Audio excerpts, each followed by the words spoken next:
एक गांव में एक पुराना और वीरान हवेली खड़ा था।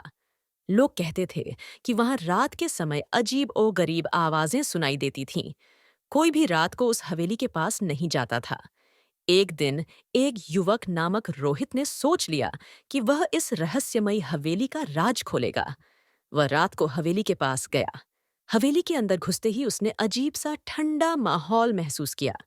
हवेली के हर कमरे में धुआं सा फैलता हुआ दिखाई दे रहा था और अचानक ही एक तेज आहट सुनाई दी।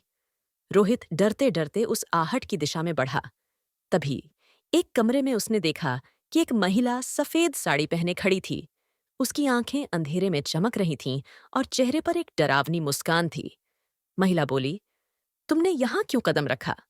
रोहित घबराकर बोला, मैं जानना चाहता हूं कि यहाँ क्या हो रहा है। महिला हंसते हुए बोली, तुमने मेरे खून से सने इस हवेली में कदम रखा है। अब तुम कभी वापस नहीं जा पाओगे। इसी के साथ ही हवेली की दीवारों से खून रिसने लगा और अचानक कमरे की रोशनी बुझ गई।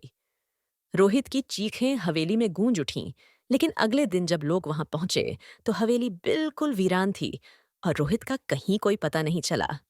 अब भी लोग कहते हैं कि रात को उस हवेली के पास जाते हुए अगर किसी ने ध्यान से सुना तो रोहित की चीखें सुनाई देती हैं,